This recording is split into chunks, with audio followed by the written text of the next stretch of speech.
Boom. Boom. Boom. Well, you guys, welcome to the DM and Friends. This is our monthly DM roundtable, which I'm really excited about this conversation tonight. I am going to try to do a little different format where we're going to try to really stay engaged on the topic, but I will bring up instead of just wandering everywhere. Instead of just twirling like we normally do, especially when I get Dimitri on here. It's freaking bad. Engagement with engagement. Yeah, and we're going to engage in this conversation. But I am going to, if you guys have questions and stuff, I will flag any questions in the chat and bring them up. And if we get an opportunity to, of course, we're going to do what we do. And I'll say hi to everybody when I can here. Yeah, dude, this is the topic here tonight is player engagement, and I think I got 3 really awesome DMs with me here tonight that are going to be able to give their many years of experience with this topic, because it's really funny. I think this stuff comes up a lot, and it could be in the form of what do you do with a player that's not engaging? What do you do with a player that's engaging too much and shadowing everybody else? What do you do with that? I don't know if the topic will veer into disruptive players, but really it's a very big umbrella of how I see it. You know what I mean? And I know you guys all have a lot of experience with this kind of stuff. So I'm really happy to have. Let me see if I can get it right. So, nope, this right. I'm gonna have. We got XANE DANIEL over here, the one and only, and we have my buddy Matt Sherman down here, and long time friend. Where is it at? This corner over here. Long time friend, Dimitri, the one and only Gonzo DM. Yeah. So how you guys been doing? Yeah, of course, I'm here. Yeah. Doing good, man. Fantastic. Doing real good.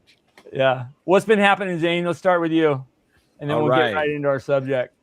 Well, it's kind of cool because I can use this to give some advice, I guess, because Draskara for Shadow Dark did really well. We're, Dungeon Damsel Publishing. And we had probably 600 pages yet to write of this 1,550 page anthology. And so as soon as, and I'm mostly the writer, like Bunny does art and art direction, that sort of thing. So awesome. I looked at it and went, at first I was like, oh yeah, I got this. And I started working on it.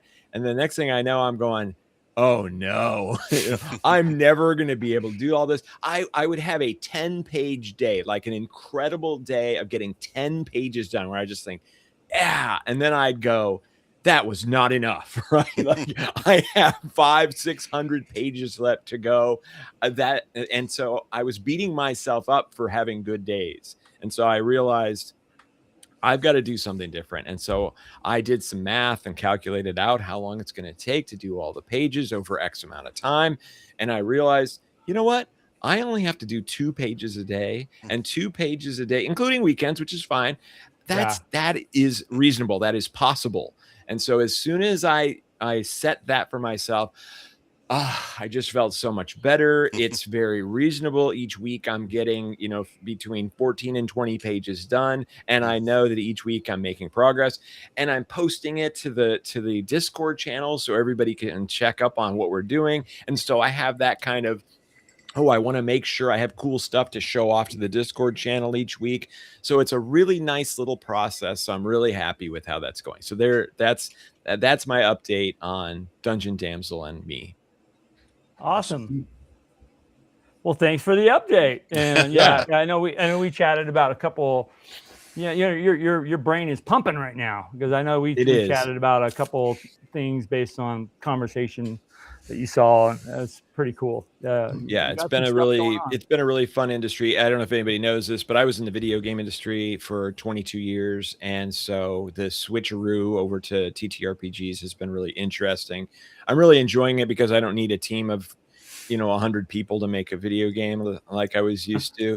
It's only, Bunny and I and freelance artists. So it's a totally different world. And I really enjoy it because really the true creativity can come out when you're dealing with a massive team of people and you're trying to just horse collar them into the direction you want them to go. Mostly all you're doing is that, and not really creating and not really being it's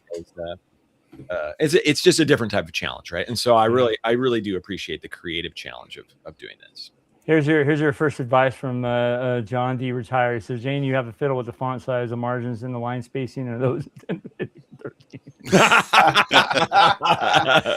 I wish that worked, because it still means that means then that I would have 1,200 or 300 pages to go. It doesn't work quite that way. Thank you though for that excellent advice. Fiddle with the font size. That's funny. Matt, how you been, man? I'm doing good. Busy as ever. I know you're getting ready to run. Well, you ran last night, right? Your first session with White Plume Mountain. With the, I got a Wednesday. Group. I got a Wednesday in-person group who I normally play with, but the DM's taking a little mental break for a few weeks, so I'm running the players through White Plume Mountain, having a blast with it. My favorite dungeon of all time is White Plume Mountain. When I was a kid, oh my gosh, I got that. I got one of the few, that was like the only module I had practically, but I ran everybody through that all the time. It's great. I'm sorry. You're good. No, please. I call it my fungeon. Fun dungeon. There we go. Fungeon. Yeah. That's awesome. Yeah, that's super cool. Yeah, that's great. You got a face-to-face group too. I got two in-person groups. So yeah, it's really good. And then I'm playing a bunch online too. Yeah. I think I'm involved in 5 games weekly. So crazy. What the hell? Big time. Me too. Dimitri, what's up?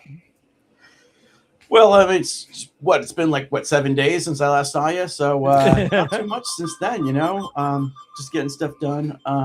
I did want to say, Matt, I am also a very huge fan of S2.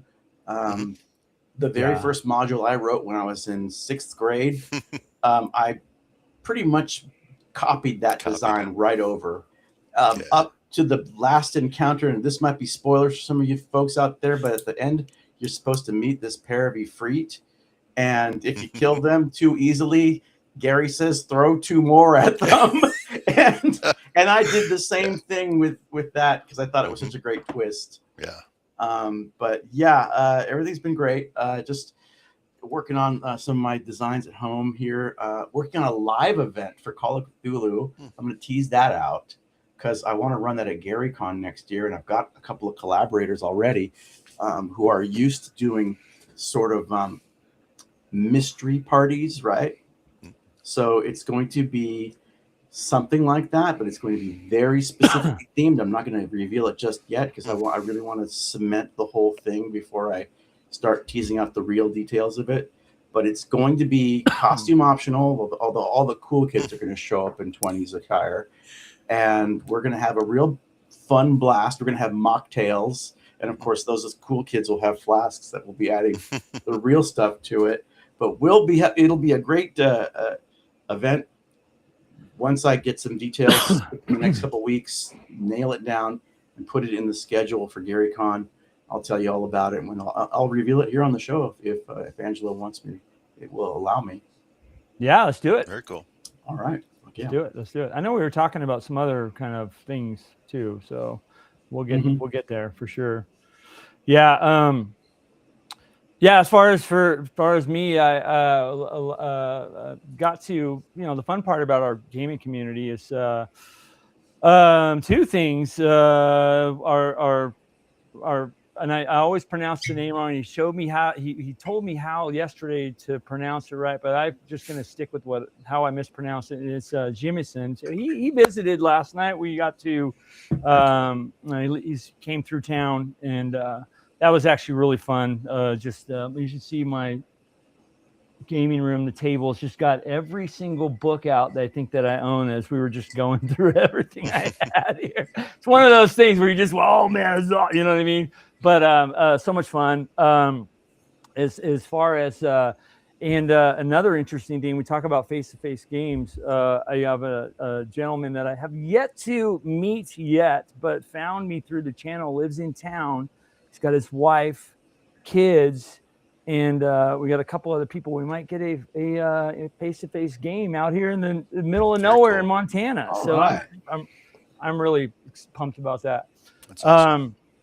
Today's video about, by the way, if any of you guys have seen it, the video that I did on with Tankar, little cross thing we did today about side initiative and individual initiative. Man, the comments in there have been crazy, and all the different ways that people do initiative. It's just mind blowing, and it's I don't think I've ever and we'll get to the engagement part, but I wanted to ask you guys, do you guys even know of anybody that runs first edition initiative as written? I think we all of us. Okay, let's start with like, what does it mean to you, rules as written, first edition AD&D initiative? So, you know, because I trust you, Angelo, that you know what the actual answer is, because I don't think I do. Yeah. So I mean, if you really read it from the book, it's side initiative, realistically. Okay, it's just side initiative. And who doesn't? And with the little factors of weapon speed and you know, charging and, you know, all the you know, surprise, obviously, which doesn't change over systems and you know, that kind of stuff. But who have you guys? I mean, how many people for first edition use individual initiative, and myself included, for many years? You know what I mean? And I kind of in that video went through, like, where did that come from? Because, you know, we know Holmes did kind of a Dex, right? BX was side, OD&D was side, and then a lot, even growing up in the 80s, we switched to, and I think it's because of, there was a Dragon Magazine article that came out that talked about it, and then introduced it, I guess. And then there was also a you know, second edition really slammed on that, you know, with the D10 and Dex and, you know, weapon speed and all that stuff. So yeah, just interesting. But I just wanted to call it out. Thank you guys, everybody that commented on it, because, man, it was fun to go back and forth and give everybody's kind of input on it. You know what I mean? So yeah. So that I question, don't know. you know, I don't know wanted first to throw it out edition all to you that guys. well. I don't know first edition all that well now, since I haven't played it in 20 years or more. But Sean, who is Merlinster Gandaldor in your comments here, he makes some cool videos that you guys should check out, and he goes into excruciating detail on all those rules. And I wrote in the chat, I don't know if you saw, I said, hey, don't you do this? And he says mostly he does have some tweaks, but otherwise he's pretty ironclad with the rules, I feel like, of all of us. Yeah. And it's funny, we were emailing back and forth and talking about some stuff, and you know, some future stuff maybe. And yeah, it's interesting that yeah, my whole thing is who you know, and Matt, I know, because I know you have your own system too. You've tweaked it, you know, and I know you have too, Dimitri, because I played 1 million games with you. Yeah. So anyway, anytime I have players with 4 or more players, sided initiative. There's just too many people to do individual. Yeah. But if I'm running for a small group, I like to do the individual, kind of like the 2E method with the D10. Yeah. I was showing you earlier, but I've got my declaration cards for the players to declare what they're going to do and base it off of that. Yeah. Since I mostly do Shadow Dark, I'm sorry I'm talking over you, but since I mostly do Shadow Dark, it's pretty straightforward. It's just everybody rolls, whoever got it first, we start with them and we go around the table. So, you know, of course it's the rules light approach, which is the approach I appreciate the most. So, you know, initiative for us is like, okay, we're going. Let's go. Yeah. I mean, simple is great. And it's funny, in the DMG, Gary even calls it out, and he says, the reason why I chose side is because of complex big groups. You don't want to get individual. And that was, you know, think about I always think about 4E, and when you'd have a table and you go through the chart and you have a initiative tracker and you boop, boop, boop, boop, boop, boop. You know, it works for smaller groups, but bigger, if you have, you know, my example is, you know, 37 hill giants against the party, you know, what are you going to do? You know, Yeah. So like, anyways, the way I've run it in the past is basically just scale it to the encounter size, and in a lot of encounters or in a lot of parties that I've had, people want to feel special, right? They're like, oh, you know, this dex bonus that I've got should mean something, right? And so it's like, yeah, I know that it's the highest. Whoever has the highest dex bonus is supposed to be applied to the party roll, but it sort of just makes that person feel like, you know, I don't want, you know, everybody wants their own special spotlight in the sun. So I try to make people happy for those particular details, because the adventure is going to be tough enough as it is. There's going to be enough challenge baked into the adventure that I want people to feel like they're powerful. I want them to feel like they have a capability to do things, and I don't want them back-footed. So I want them feeling powerful. So it's like, when I have I think about like the sweet spot is a six parties, a party of 6 or less. I can go ahead and do individual initiative. Now, even when I do that, I do monster side. So I just roll 1d for the monsters, and then everybody gets to go on their initiative roll, and then my monsters go on my roll. And I go, listen, this is what's gonna happen. Sometimes the monsters are just gonna team up on somebody. You know, they see somebody who's out of initiative phase, they're gonna get that person first because they realize that person, you know, is about to go. Yeah. So they're gonna go, they're gonna pile on you. Now you just know that. Yeah. Good stuff. Yeah. But anyways, I just wanted to thank you guys out there in the chat. If you commented on that video, sharing with me the way I mean, I probably learned 50 different ways today of how people do initiative, which is super awesome. I love that about our game. Like, you know what I mean? I love that about it's really bottom line. There's no right or wrong way of doing it. You could be that crazy nut standing on a table saying, no, you're doing it all wrong, you know, and sometimes I act that way, but, you know, it's really what works for you as a DM in your group. And somebody in the chat earlier said this amazing comment: as a DM, you got to know your audience. And I think that's a great segue into us talking about, you know, in player engagement. And, you know, and you guys, everybody in the chat, thanks for joining. And if I don't call you out, I'm sorry, but the chat's not rolling on the side here. But I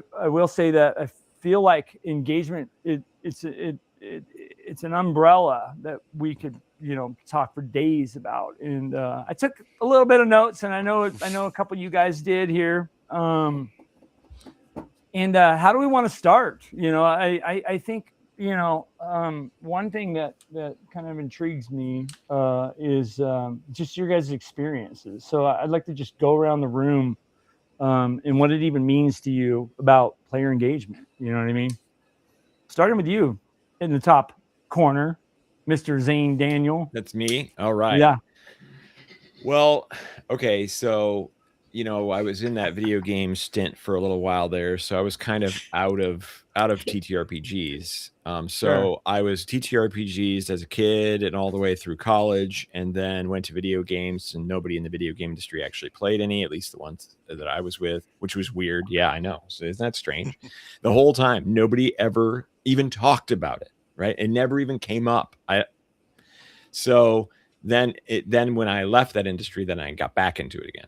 So my experience is my hearkening to my very young childhood, and then my recent experience, which has now been another 5-6 years or something since then. So anyway, for me, it is all about entertainment. So if everybody's entertained and they are participating in the entertainment, then I'm successful.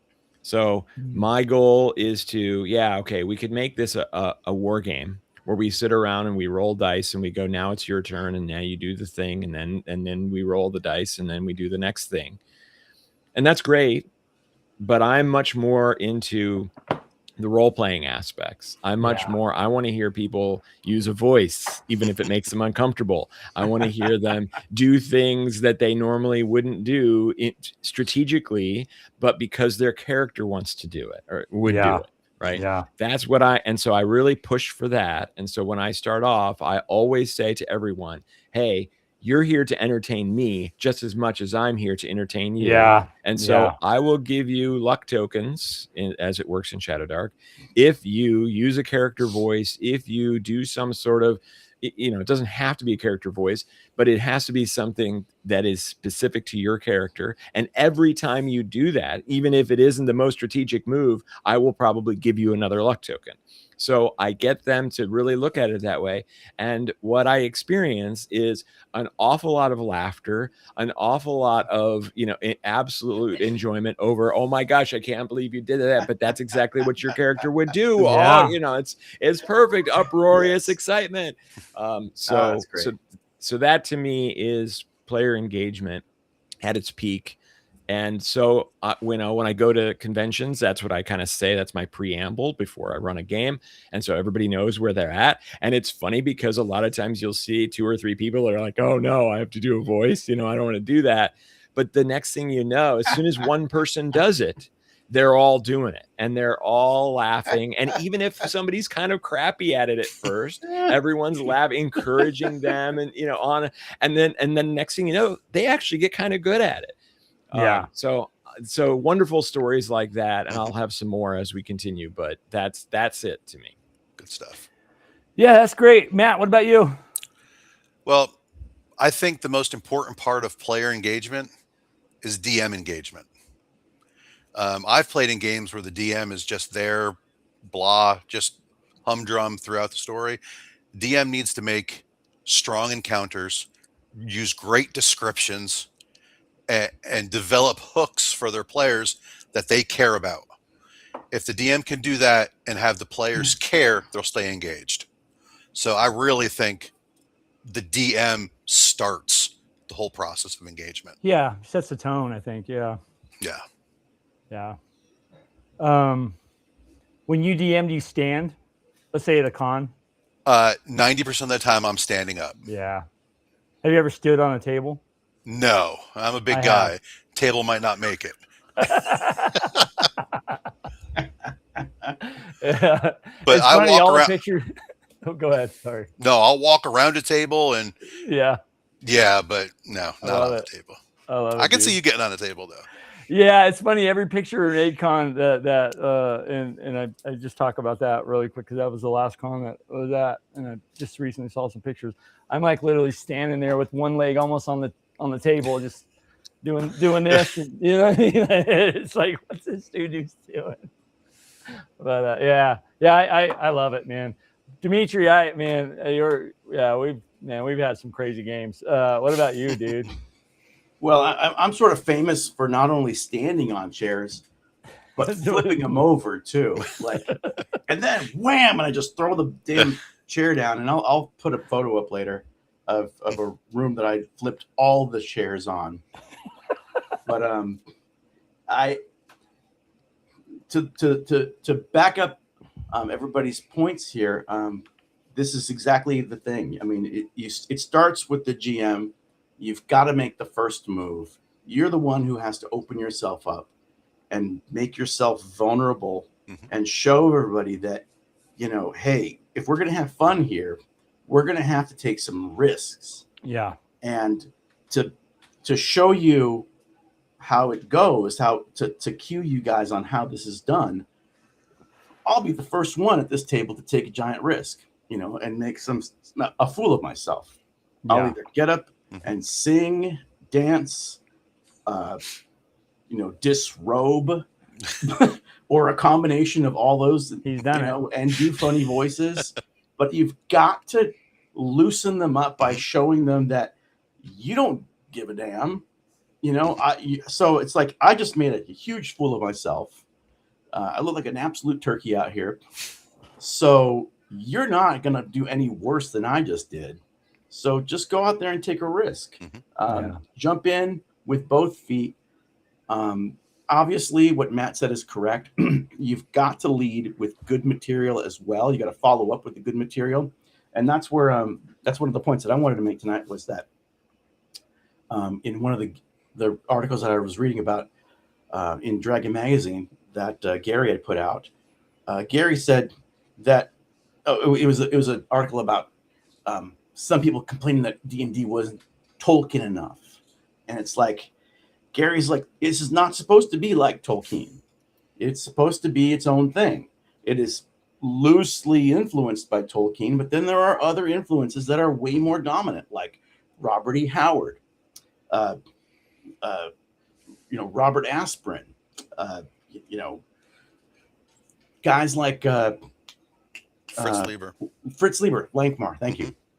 Those guys are heavily redolent in the game, and if you have a table full of people who already understand that, they're doing half the work. They're doing more than half the work for you. You just throw out the tidbits and they pick it up. They're just devouring it. Yeah. If you the place where you have a challenge is when you have a bunch of beginners who are beginners to sci-fi and fantasy. Like, I don't know, maybe it's the engineering club or something, right? I mean, I know that's a bad example because a lot of engineering guys read stuff like Heinlein and stuff like that, so they're really into that. But who knows? Maybe it's this odd crowd. They've been very sheltered. With those people, you just have to go back to very familiar mythos and fairy tales to bring them into the fantasy world, and then you can teach them about Balrogs and Fafford and the Grey Mouser. That's advanced thinking, for a person who doesn't have any idea of how fantasy works.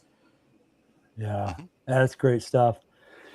As far as for me, let me just bring this up. Graybeard, thanks for becoming a member, dude. That's super awesome. Appreciate you and welcome, dude. That's amazing. Thank you, dude.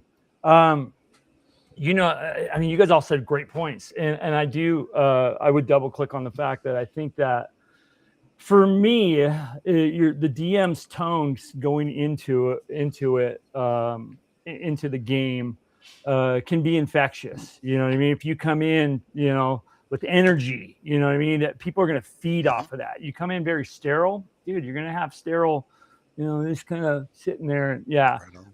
It's really the group, the group, like you might have one person that's really into it and, but if the DM sets the tone, I think you have a better chance of bringing people out of their shell. If there's a shell, you know what I mean? There's always a shell.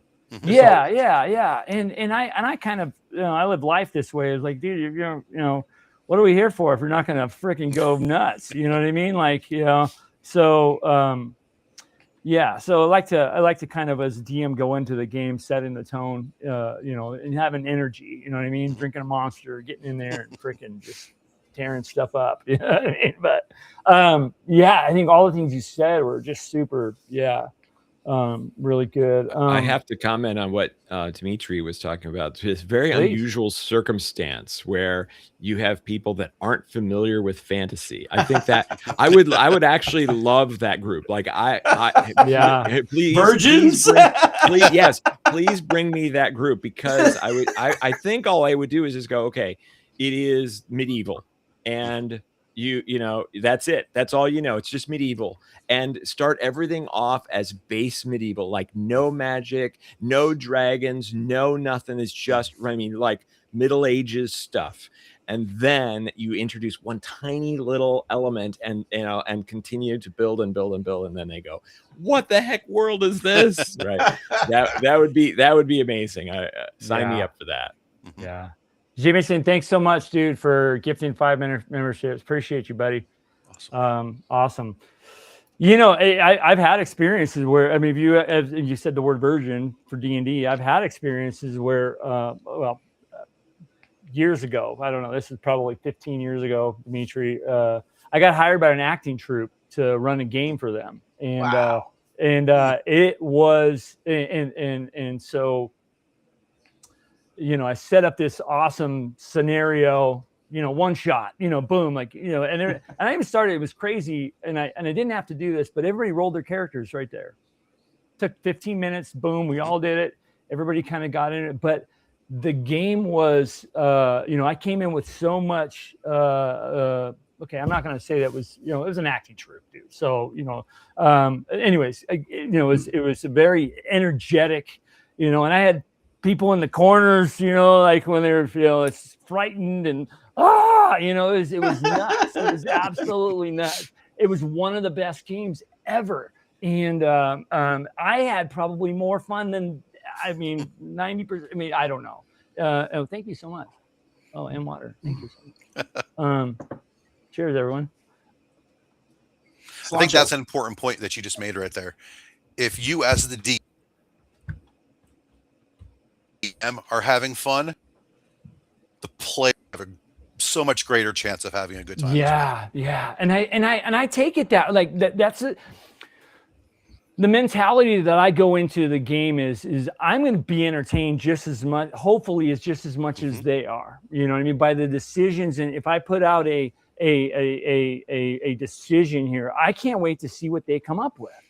You know what I mean? Well, and Angelo, I feel like, I don't take the me against you approach. We're going through this. Angelo, we're actually going through this scenario. We're going through this hook or this situation or this problem or this puzzle or this adventure. You know what I mean? I really try to double click on that. Yeah. By saying that it was a theater group that you were DMing for. And I just want to say this out. I'm going to get this out there right now. I majored in performing arts in college. Yeah. And everything's funner with theater kids. Well, these are theater adults. And I'm just saying is that theater kids is a word that's being bantered around these days, and they're trying to slag us off. And it's like you don't realize I've been involved in theater since I was 4 years old. Yeah. So it predates my D&D days, and it definitely is inside of the D&D that I run and all the role-playing games that I run. It's something that taught me how to get people to be entertained, because people they need to be prepared to be entertained, right? There's a ritual that you bring people in to entertainment, and knowing that is what divides people up into successful and not successful. You need to know how to prep these people for the thing you're about to give them, and that's what that fella who sent that message in saying, know who you're designing for, know your audience. Yeah. This particular game I was talking about, it was a whodunit kind of thing, like where, what happened, right. And they really, I love it when players you're normally like this and they lean into it and everybody's over the table and everybody's leaning into the situation. And it was so, and I've had hundreds of, games like that afterwards, but I just used this example because they were all D&D versions. And then they freaking got in the dungeon, they split the party, and the freaking measle, it was a measle out of Fiend, I think it's Fiend Folio. Measle literally just pick them off one by one, and I'd take them in, by themselves and role play it out, and it's like come back crying or screaming or it's so much fun. But on top of that, one thing that I love with my games and my players, we have a Facebook Messenger group that we keep contact with, and I love it when my players all start talking throughout the week about the game, what they're gonna do, and their strategies. I love it. Oh my God, I love it. It's not game time yet; it's still game time. Yeah, it's funny. I did a video really early on in the channels, kind of, if you want to call it youth, where I talked about the best is when you. Well, I'm a big lover and believer in ending your session with a bang, you know what I mean? And not a bang of kind of like a reveal or if you have a campaign, right? A reveal or a kind of a moment where, not keeping them on, I don't really know how to explain it, but that is the best thing when you see your players are freaking texting you literally oh my God, a twist, that right? is so a plot twist. Mm-hmm. Yep. A reveal, dun dun dun, continue next week or something like that. And that's really easy to do when you have a long-term campaign, yeah, I mean, obviously we're not talking about one shots or campaigns. Maybe we are. I don't know. But yeah, both. Yeah. Mm-hmm. But anyways, yeah, good stuff. Yeah, that's like the best. That's the best thing when you just have that banter that just happens over and over. I mean, that would be the definition of player engagement. If they're still playing the game outside of the game, right? Oh my God, there's your player engagement. Mm-hmm. Yeah, metagaming. Yeah, exactly. Yeah, I mean, just like, oh, you should have done this, or oh man, I can't believe that happened, or yeah, and you know that's a really kind of like I'm so scared recent phenomenon too. I mean, think about it. You know, like back when when I was playing in 5th grade, it was 1980, and we didn't have an internet. I could call my friends, but my mom wouldn't allow me to call outside after 8. It was only until junior high that I started actually calling my buddies. When we were in junior high, we were doing Marvel superheroes, and so we would leave off from the game we had at lunch, and then I'd call everybody up, party line, and I'd get them all together again, and then we'd be like, okay, so everyone's done their homework, so no one's going to get their mom coming in saying you need to do your homework. I was like, yeah, we did our homework. All right, let's go. So let's pick up now. The Green Goblin just did this, and they're all like, yeah, and we'd play up until about 10 o'clock. We get another 2 hours in before we went to school the next day. Oh my God! And that was so badass. I remember wanting to go to school just so that I could pick up that adventure with those guys. Yeah. And I think they had the same kind of thing happening when they were coming on the bus to school. They're like, okay, my guy's going to do this and he's going to do that. And, it's like, that was like that excitement. Yeah. Great. Yeah. I grew up in a really, really small town, and all the kids lived like within 3 streets of each other. So we would play after school, and then we'd get on the bus the next morning and we talk about the game the entire day. Go out through the school day, get off the bus, we start playing again. The weekend hits, we're spending the night at one of the guys' house, and we'd play all night long. It was like constant, nonstop playing. Yeah, that is literally that is literally what happens when I grab my DMG. Yeah, give it a nice little whiff. And just takes me right back to that, man. That getting on the bus, waiting till science class during lunch, and like, you know what I mean? We're all gonna play. I love it, dude. Another way you could define player engagement too is when they tell stories about what happened in the game to people who aren't in the game. Right. When they go, oh yeah, I played the game and listen to this, let me give you the setup. And then you explain everything. So and then this crazy thing happened and all that stuff. Sometimes you're like, but if you do a good job of spinning your tale, then they're engaged just as much. And once again, talk about player engagement. And that's your ultimate goal. I mean, anytime you could do something like that, where they remember it and they tell stories about it and so forth, that means that they were really absolutely into it. It was more than just a game at that point. It was actually life, or the greatest movie that they'd ever seen, or something like that. If you can get up to that level of appreciation, then you've succeeded. Yeah, I've got a guy who just joined my Sunday group couple months ago. He's been playing D&D, more modern versions, and he wanted to join us. We play 1A, and he came up to me after one of our sessions. He goes, I've been playing Dungeons and Dragons for like 15 years. I've never fought a dragon before. That was the awesomest thing I've ever done in my entire life. And like just about every session, he brings it up. Oh, that time we fought the dragon. Yeah. Yeah, you're hooked. You're done.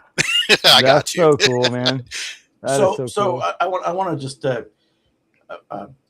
say, okay, so Zane said he was in the video game business, and I was also in the video game business for about 20, 25 years. I actually worked on World of Warcraft, and I think that WoW is extremely responsible for making the dragon fight very novel, because you do that Onyxia fight, and it's basically just a pump and dump. You're just like, it's a loot pinata, you're just hitting it, and it just absolutely takes any sort of mystique out of it. And then we did Alex Straza, which was another that fight was actually pretty awesome because it was. But then again, these fights are extremely scripted, right? And the fight with the dragon should be completely unpredictable because a dragon has all sorts of powers, especially a really powerful one. And a dragon who's got a horde worth fighting for is going to really use everything in his craft. And part of it is going to be the lead up to the fight. You know, they're going to probably negotiate. They're going to size up the party. So part of that player engagement that you get with the dragon fight is selling the dragon fight. Like, hey, maybe you guys don't want to do this. Maybe you're not ready for this. You know, maybe you should grind a few more places out before you come and take on this dragon, because the rumors are this dragon is pretty badass. And then when you finally meet the dragon talks to the party and says, well, what can I do for you? You know, and he talks from a position of power. And it's this political struggle that they have in the beginning, and they really sort of measure each other out. And maybe the party come around to not wanting to fight the dragon, and they can come to an agreement where, hey, if you scratch my back, I'll scratch yours, and maybe the party will figure out that, well, if we work with the dragon long enough, maybe we can still get him. we cross him and stab him in the back. But that's the deal: is that it should never be just you walk into a cave and then the music starts and you just start hacking. That should not happen. Well, there's got to be a reason for that dragon being there. There's got to be a reason that we're here. There's got to be a smell in the room. There's got to be a, do you know what I mean? All the stuff, all the tension, that's what makes it, you know. Greg just said, talking about random encounters being, what about immersion encounters? Well, I mean, that's my definition of them is adding those environmental descriptions and having a reason. Just walking into a room, kicking the door, killing the monster, taking the treasure, and going to the next one. I mean, how boring the RP between the party and the dragon should be the real. Like, exactly. Do we want to mess with this thing? You know, this is your last chance to get to get to the door. You know. Yeah. And the dragon's not just going to sit there and wait for people to come to it. The dragon's going to have a trapped hallway. It's going to have minions. It's going to have magical traps in front of it. You know, like you know what I mean? There's a lot going on before you get to a dragon. At least in my book. I mean, I would hope. Man, good stuff, guys. You know, I wanted to get into like some tools that we use, and I know we have lists of things people brainstorm stuff. I brainstormed a couple things, and this is what like one thing that I do. You know, you come in with the energy. We already kind of described that. We already described the tone of the DM. We already described being prepared. You know, I'm a light prep DM, so I don't know. That's probably might be anti with some of you guys, but you know, it is what it is. But I will say that one thing I do when I sit in front of, you know, the table for a campaign is I ask for a random person, or I might say, hey, for 50 XP, tell me what happened last session. Started out like that. Started out with a conversation. You know what I mean? Like that's one way. Another way too is if the group comes into a town, and I've talked about this before, they come into a town, they come into a tavern. Who do you guys know here? You know what I mean? Let them get involved in the storytelling. You know what I mean? It's not just my story. It's our story. That. You know what I mean? Like, you know, who do you know? You know, Terrior the cleric. Who do you know in this town? You know, by the way, there is a Temple of St. Cuthbert here. Who do you know? And he'll fill in the blanks. You know, that's Chris's old character that I killed. I remember Chris. Yeah, I remember Chris. But anyways, you know what I mean? Like those are ways to, I think, to engage. I don't know. Do you guys kind of do stuff like that too, or what do you think? Because I don't think it's our job to totally provide the story 100%. I like a collaborative story. I know that's just my style. I don't know. Right. What do y'all think about that? Yeah, I do that quite frequently, especially in oddly enough, Call of Cthulhu. And the reason why that's a great setting too. Is because I want people to feel like they have some control over the environment. So yeah, I go, like, hey, I ask them, listen, I've given you your background. Now come up with something that you have on your possession that you have in your possession that is personal to you. It can be valuable. I don't care if it's, like a gemstone or something like that, but just, it's got to have personal value to you. Tell me what you're carrying around that has a real, like, you would hate to give it up. And they're like, oh, I have a locket with my love's hair in it, or someone has a picture of their grandmother or something like that, or somebody has a towel, or whatever it is, they have a talisman. And then at some point in the game, I'll be like, someone saying, hey, we're playing a game here. What do you have to wager? And the guy reaches for his money, and the guy says, I don't take money. I only take what you love. And so then they have to pull that thing out and go, well, what about this? And the person looks at it and goes, oh, I feel a lot of power in this. Yes. Yes, that is worthy of a wager. So that kind of stuff. Yeah, I put that in there all the time because I want the players to invent something that they have investment in, and then they're going to at some point risk it. Yeah, that's good. That's awesome. Yeah. I'll take the contrary approach then, just because it's interesting to me. So I don't do as much of that. And I think it goes back to when I was a kid and I played in somebody else's game where I knew nothing. And to me, the entire world was to be explored, and I had no idea what was around the next corner. Any individual that I ran into, I didn't know if they were friend or foe. And so that kind of fearful wonderment about the world engaged me. Right. So it's interesting because I'm starting to do some of the things that you guys are talking about, but for the most part, I haven't. And I've always had it that there's this giant oppressive world and you know nothing about it. Yeah. Good luck. And I like that approach as well. Yeah. I think that's hard-boiled.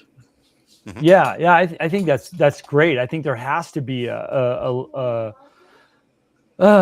any of the games that I do, there's got to be an element of unknown. I mean, God, especially he was talking about Cthulhu. I mean, that's funny. You're like, oh, I want to give him a little bit in a world of, die anyway. Everything's against you. Everything's against you. I want them to have a little bit of control in it. I want them to that was what I was going to say. A little bit of control in a world where you don't have any control. Cthulhu. But dude, I like that. I like that because there's got to be think of. I mean, it's really the tone of your game too. If you have a dark game, a kind of a unknown factor, you know what I mean? I get it. I mean, I love it. To just kind of back up a little bit of what I was saying as far as the story side is, I think to get players engaged, if we're talking about engagement, I find that tool of, who do you know?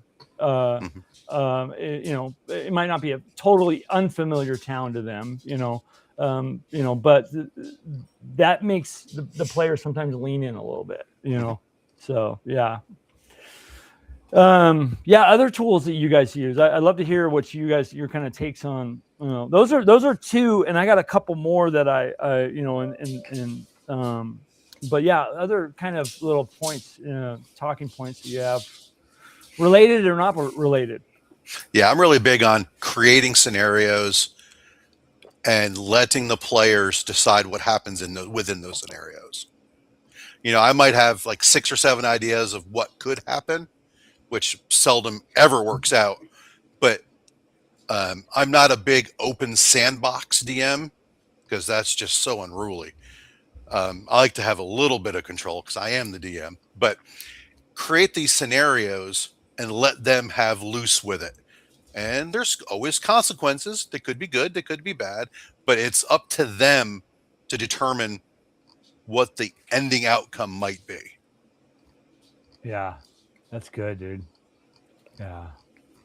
Well, yeah, Great you comments want, in here, and that's guys. where those stories come from, right? Mhm. Because if they've influenced the whole world. Hey, the queen didn't want this to happen, and we made it happen anyway. Ha ha! And we changed the whole world, right? Mhm. Yeah. And so now you've really got something to talk about because.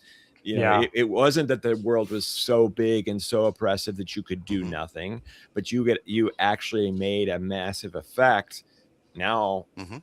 okay, now the player agency, they feel powerful, Mhm. and Yeah. they go, okay, what are we going to do with that power? And now there's another discussion. So, well, should we maybe we could find someone to take over the kingdom now after we killed the queen? Who's it going to be? And then, any number of things can happen. And that's what I actually love about the whole sandbox kind of thing, because Yeah. anything could go, Right. anything can happen at that point. Now your creativity, instead of there's two major types of creativity. I was just talking to my mom about this actually today, because she's super like curious about this stuff, like asking me millions of questions because she doesn't totally understand it. But I'm like, there's two major types of, and there's probably tons more, but off the top of my head, this is what I said. There's the preparatory creativity, where you've got time and you go, okay, I could do this idea, I could do that. Oh, that maybe I could do this. Hours could go by, and you're still kind of pondering it. But then there's the on the spot creativity, because player X did something you were not expecting at Oh, all. yeah. And now Oh, all of yeah. a sudden you got to go, what am I going to do with this? Maybe how would this person react to that? Where can we go from here? And so those two things, I do like to have as much prepped as possible, so that I'm more confident in the environment, in the situation, in the NPCs, so that when they do something crazy, I can go, oh, I know exactly what this NPC would do. Yeah. Because of their actions.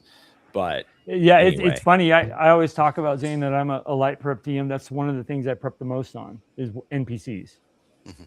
What their motivations are. Yeah, it makes sense. Factions, and what their motivations are, because that's you can prep and have everything all laid out, and your players are never gonna go down unless you have a very specific railroad set up for them. That, you know what I mean. I've never. I can't even think of where they have not went right when I thought they'd go the other way. You know what I mean? So for me, it's prepping the factions that are involved. It's the knowing what the NPCs' names are, what their quirks are, what their motivations are. Man, then I have a leg up. Then I can be like, oh, Yeah. okay, Elmo's gonna react this way from him saying, here's a basket of potatoes. You know what I mean? Like that. Yeah, he's hungry, dude. That kind of weird stuff. But absolutely. Yeah. Yeah, you got to be able to improv a lot of that. You brought up that. I mean, it's what do I do? Oh my God! So my thing is basically I run con games because Angelo knows what happened at the last home game I ran 20 something years ago, and I'm sick of designing stuff for people who are pussies and don't want to face consequences. This is leading into the point that I want to make, which is basically at your session 0, be transparent about the theme of the game. At your session 0, just be frank about it. And I didn't do this with those little piss ants. I should have said, we're doing HOMMLET, but it's not going to be HOMMLET the way Gary wanted it to be. Yeah. This is HOMMLET with Cthulhu enhanced. This is going to be a mystery. There is going to be investigative procedure stuff that you're going to have to do. There's going to be less hack and slash. There is going to be less I'm going to walk around as a macho guy and punch stuff. And there's going to be more engaging your brain. And by doing so, I will give you experience for that. I did tell them that.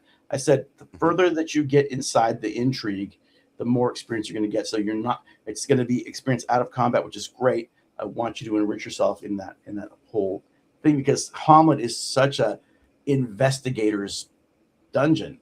It's such an investigator's module. But you have to be upfront with them in session 0. Tell them, listen, if you're not down with this, I've got a dungeon crawl for you guys. You just want to, open a door and beat stuff up and take money from them. That's what you want to do. You want to play Daryl Gates style D&D? I can do that.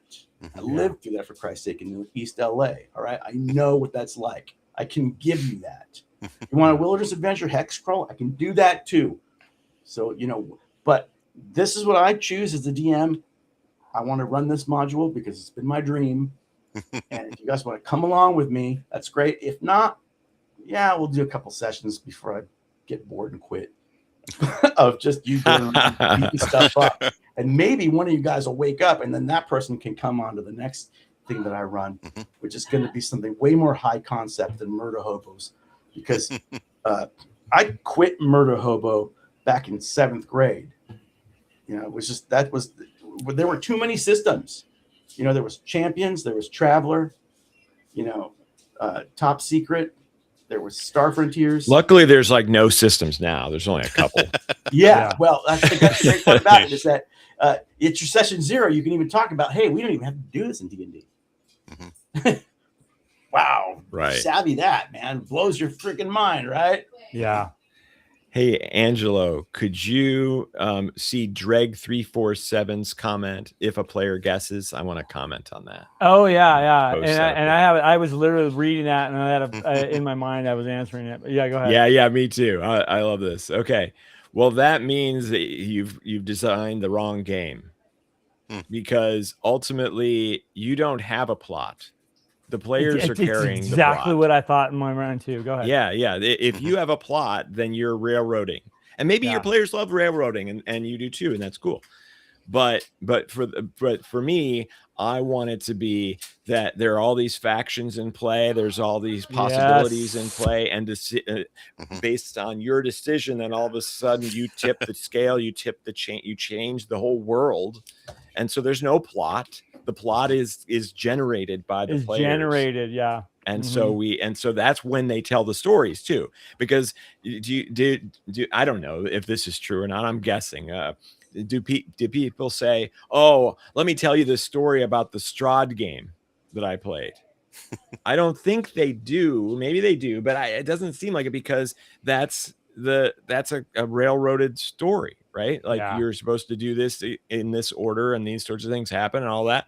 Okay, maybe people tell stories about that, but more people tell stories about, we killed the queen, and then we had to find a new ruler for this, and we didn't know who to pick, and so we ended up picking the demon who's masquerading as a blah blah, right? Like, and all kinds of crazy ass shit happened. So that's where we're talking. You cannot, it's impossible to ruin the plot, because there isn't one you're generating, unless you have one. That which I don't. Yeah, you know what I do a lot of, and I like that you said that they create the plot, and I'm a firm, and I don't want to get into the whole backstory thing, because I feel a backstory is created too, but for a plot, what I like to do as a DM, I have things laid out that week 1 might happen. There might be something that happens over here, or things over here, but can be altered by what the players do. You know what I mean? So having, like, if that's a sense of a plot, I don't know, but like things that might happen in the environment, at this city during this time, you know what I mean? Or if you're playing a large geography, like, this kingdom gets, goes to war with it, those kind of things. But I like that answer. That's a great response. And I mean, okay, right along the line what I was thinking. So to be the counter of that counterpoint, I run primarily con games, and I don't want long-term investors anymore. Oh, that's a totally different story. You're right. I agree with you. I do not want long-term investors anymore. I am not in that. I'm not in that market. I mean, if you want to be in my house game, I'm taking interviews on that. I want to be like, will you be here on these days? Are you going to flake? Are you going to get mad if you flake and I fucking kill your character straight out? Are you going to be mad about the list of, I have a gigantic questionnaire on, who's going to be in my next house game if it ever happens again. Wow. But I'll tell you I have had this. so much luck. I've had so much luck But I'll compared tell you to this. what it sounds like you've At had. cons, I got it nailed down. I got the 4-hour format nailed Yeah, down. that's a different style of plot play. points, and I run it down, and I have an intermission. I leave them on a cliffhanger, and I do it beat by beat, and I just go, look, guys, do your thing, have fun, but stuff is going to happen that you're going to have to react to in hour and 10 increments, you know, and it accelerates as we go forward. My con games tend to be totally different. How I play, the tone, the pace, like than a campaign game. Like that's a whole show, you know. And we should talk. Right. And the other kind of idea just got is, wow, the whole show is session 0. Like that's a that's a big thing because I do so at a con game I do a mini session 0. And I just pull everybody aside and give them. It's like I'm like a quarterback. I'm like, okay, you go out, then you're going to go out. You're going to play the fade to the corner there, and I'm going to pump fake, and then I'm going to throw it to you. Okay, and I try to quarterback them because I want to load them up on the information that they're ready to go on. Yeah, because they've already got all the prompts in their character sheets. So I'm just there to like pick them up and give them some energy, and then like, hey. Give me one more little tidbit about you that I didn't put on there that you can now have as a freebie.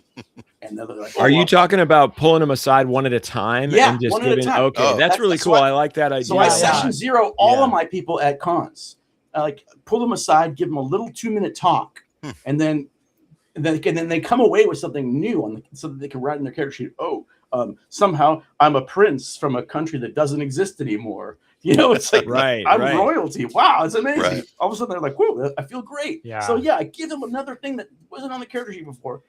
And they now they're chewing on stuff. Yeah.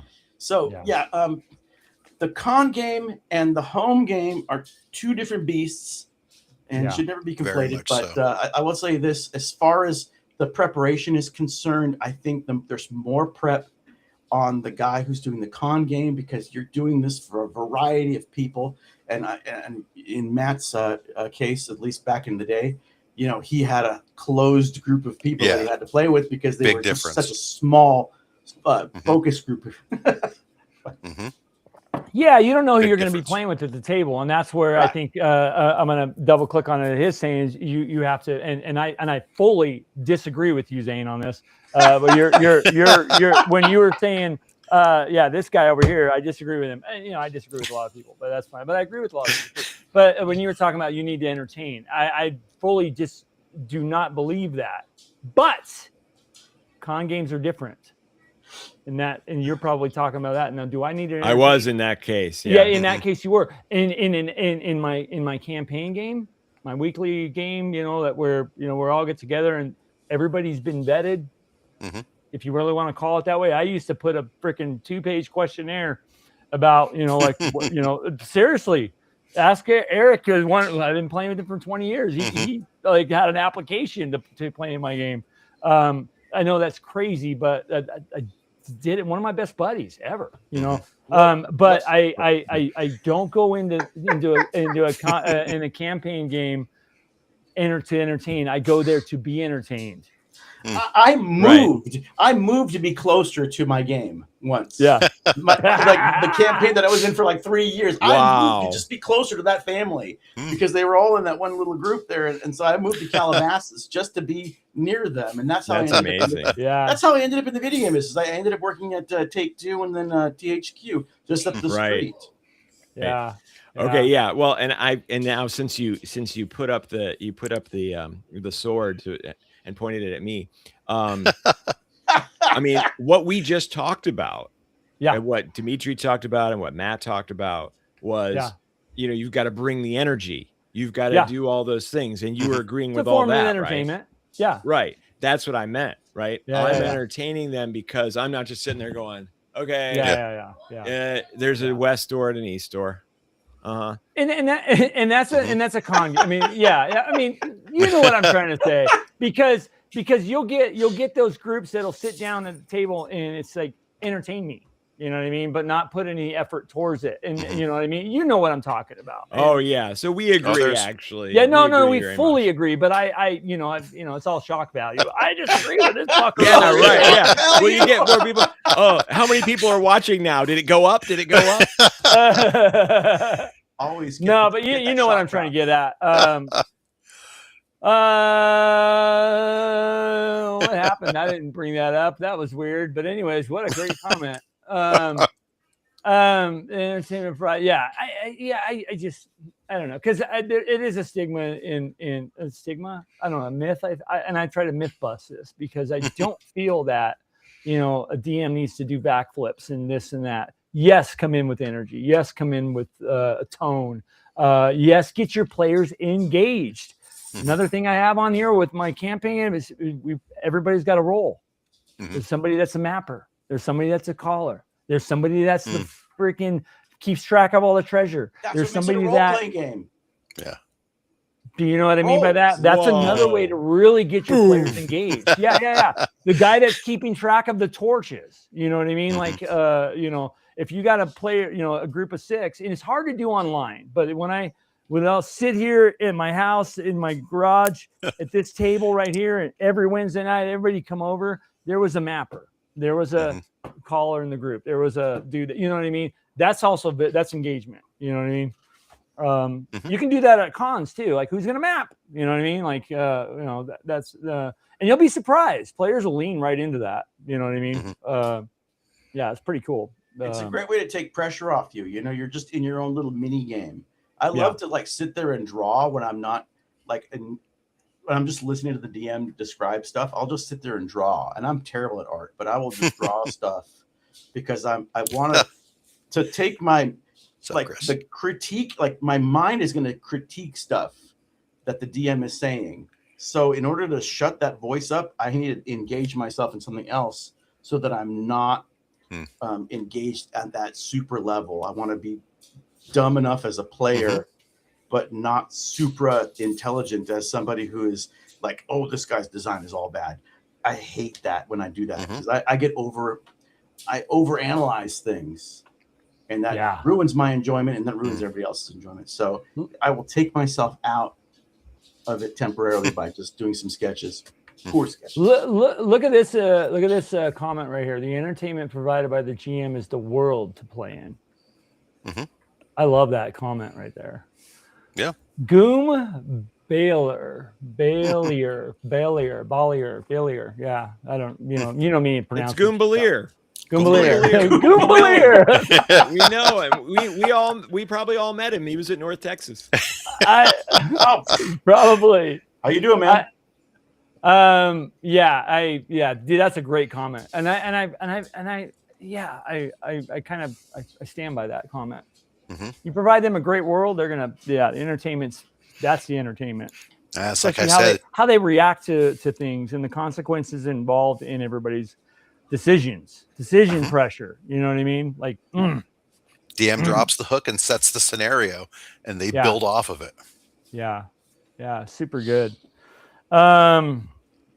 The other thing, like, let's say mid-game. Let's move to. I feel like a lot of that was pre-game. You know what I mean? A lot of that was going into the game, right? Like setting the expectations and stuff like that. Yeah. One thing that I like to do, and I don't know if I'm talking too much, slap me, you guys. But what I like to do too, like in combat. Yeah, I know. In combat, I like to have the players describe their crit if you use crit. Oh, yeah. Describe what happens. You know what I mean? Like describe. You know what I mean? Like that's where the role playing comes in on a more kind of combat level. If you can, that kind of stuff started happening around the Fate, and what's the other one? Savage Worlds. Where it was like, we have a cinematic system now. And it's like, all systems are cinematic, dumbass. Yeah, they all can be. 100%. So don't say it's just you invented cinematic. You did not invent cinematic. All right. It's we used to do that in the early 80s. System where it's following the character around. Yeah, I could tell you about how to rig a camera up, for crying out loud. Well, I wouldn't look at well, maybe they did try to claim that it was theirs, but I liked their call out to that because it did help you kind of go, put it in everybody's mind. Yeah, let's run with that specifically because a movie is a great reference for doing all of our stuff. So I appreciated it, but I agree. But at the same time, it's like, okay, and this goes back to prep again, but like if you're running a con game, like the title of your game is going to make or break you. If you have some, kind of randomish title, it's not going to get you anything. But if you say, Big Trouble in Little Blank, people exactly know what they're going to get. They're like, oh, I can be like a Kirk Douglas guy or a Kurt Russell guy where I'm going to punch demons and shoot stuff and throw knives and go, it's all in the reflexes, baby. So it's like, if you put that in the title, you're going to get those guys. But if you have a wishy-washy title like the ones that I come up with, no one's going to know what to expect. Yeah, along the lines of what, Angelo, you said about describe your crit. If a player comes up with an idea and it sounds a little crazy, sounds a little off, I'll sell me on that idea. How are you going to do it? The better you sell me on the ability to do this task, the better chance you're going to have. Sell me on it. Yeah. So and that's a total lean in from the person too. That's a total, yeah. I'm not as big a fan. Go ahead. I was going to say, I'm not as big a fan of the describe your crit or describe. Well, maybe crit is cool, but describe. Oh, you killed the guy. Describe it. I'm kind of like, okay, we kill a lot of guys. Like how many different ways? Okay, I split him down the middle. Is that good? Is everybody cool with that? How many heads do you actually take off? Well, but I like, maybe if it's just, one very specific thing or this special moment they've been working so hard at, and when they finally do it, everyone's clapping. Okay, now the grand moment. And what's your one-liner, right? As you chop his head off or whatever you do. So I'll give you an example of ACON. I was running a game, one of the games I was running, Ignatius's daughter was playing it and had a duel with this drow queen, or not queen, but a priestess. And they were one-on-one, rapier against some rapier. It was fun, and she critted her and killed her. And everybody cheered. And at that moment, I took the opportunity. Well, what happened? And she described it, and you know what I mean. And that was everybody was cheering and having a great time and clapping. Yeah, you know what I mean. Totally. And so that just that little extra nudge. Dude, that was awesome! Oh my god, I can't believe you did that. And what and I slipped it in somehow, like what happened or something. And she just like got all into it, and so. Yeah. Those are great moments. And I think, but asking for like after every hit, that would be monotonous and ridiculous. That's my kind of example of describing that. And crits don't happen all the time too. Like, unless that's why I kind of corrected myself. I was like, oh yeah, crits, that's kind of more rare. So yeah, I could see that. So I kind of like that idea, but at the same time, I also like describing that stuff too as the DM, right? Yeah. Like, especially if it plays well into what's been going on. If I can make it so that the blood splashes on the thing that they've been trying to get their hands on forever, and then all of a sudden that's kind of has an interesting impact at the moment. Yeah. I mean, it's you got to read the situation, but I mean, those are kind of some tools that you can use, I guess. You know what I mean? It really, it's like if it's meaningful, like you're saying, for some situation like that, I mean, then you would take that and take that opportunity to describe it that way. But descriptions, I mean, people like to hear, like to get involved. At least in my experience, people like to get involved in the what happened, be a part of in the what happened, and I think that's kind of the umbrella what I'm kind of talking about. Like on the descriptions, use all 5 senses. What do things smell like? What do they look like? You might be able to feel how something is, and the more descriptive you can be, the more you can draw them into it. Yeah.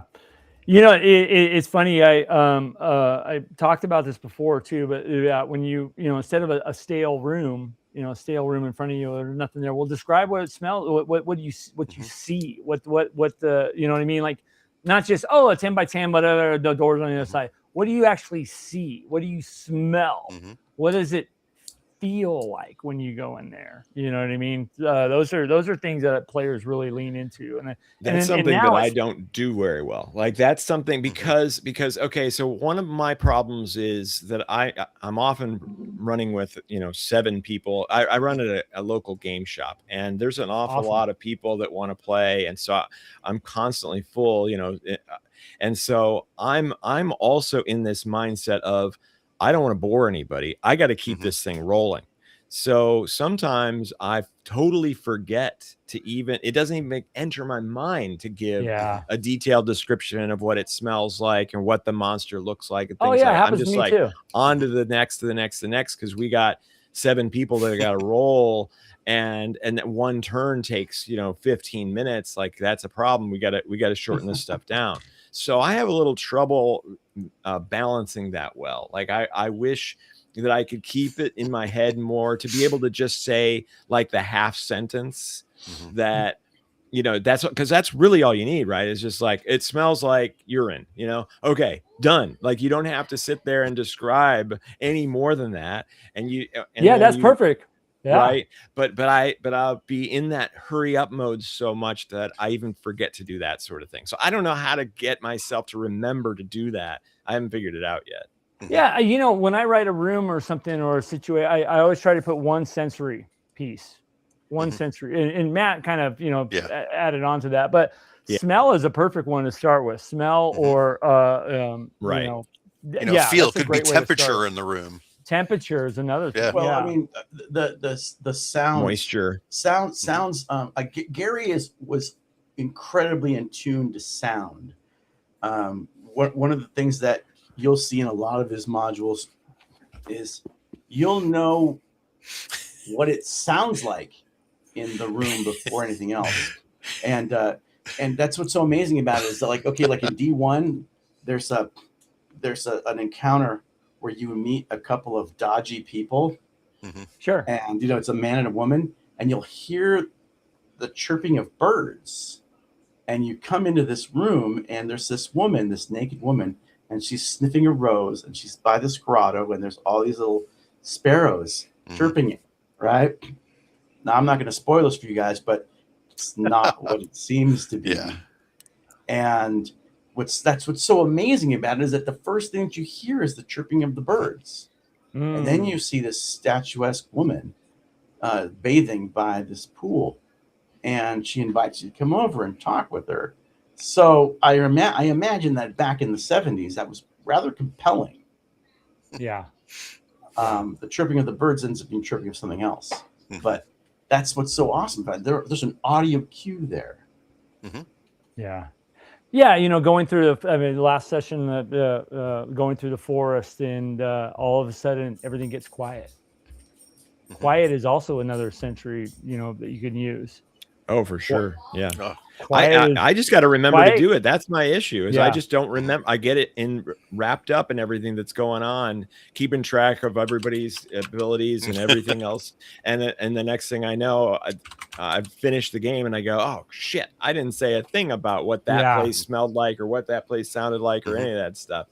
I don't know. I need an alarm to go off every so often. It goes, hey, remember to say the thing. Yeah, I try to picture. I try to put my in. Yeah, it's tough. That's tough, dude. I think it's practice. It's just getting in that habit. I try to, it's easy for me to say this now, but in the heat of the game, we forget a lot of crap. You forget all kinds of stuff, and I even like go to bed thinking about, oh man, okay, I remember this. It all goes out the window when you're actually in it. What exactly do you forget? Because that means a lot, actually. For me, him or me? Yeah. For me, I mean, I'm right there with Zane. I'll forget to give a sensory. Yeah, I try to, like, probably about 50%. But I think that's super important. But you know what's interesting in my campaign game? The players are so used to it, they'll ask me. Does that make sense? Right. And that's like the you have- difference between right. the For con clues, game. they know Yeah. you give useful clues. Yeah. Sounds like you have some engaged players. Yeah. Oh my You God. might know a thing or two about this. But You might know a thing or two about this. I always get these Fade to questions black. I always get Show's questions over. like, Bye, everybody. What's the weather like right now? Yeah. Engaged player. Yeah, that's an interesting thing. Yeah, like that's one thing that I forget to do some. I mean, I'm right there with you guys, you know. Yeah, I mean, you get wrapped up, and then sometimes I find out I'm wrapped up in the in the story and what they're doing, and I might forget. Oh crap! I forgot around this corner there was supposed to be this. You know what I mean? And because you guys, I don't plan crap. All right, I've got a topic. Please.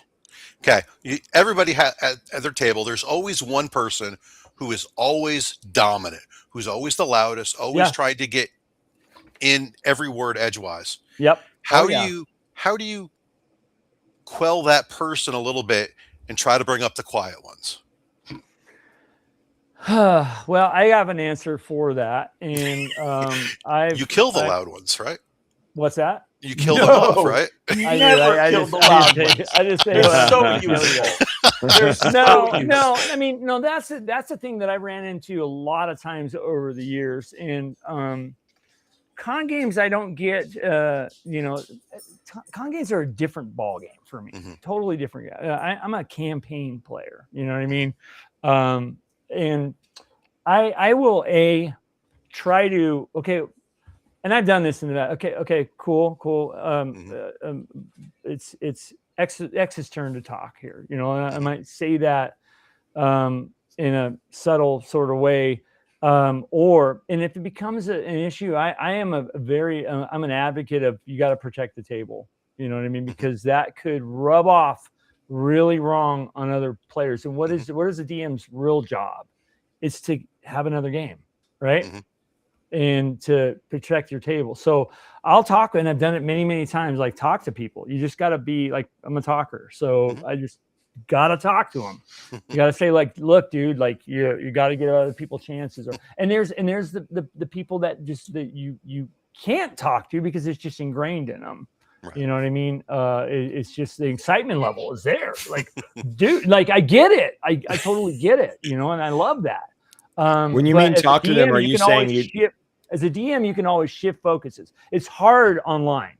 Online. Like even here, like if we were all sitting at a table with a camera on all four of us, we'd probably, if somebody would be pinching the other person and, that kind of stuff, nudging.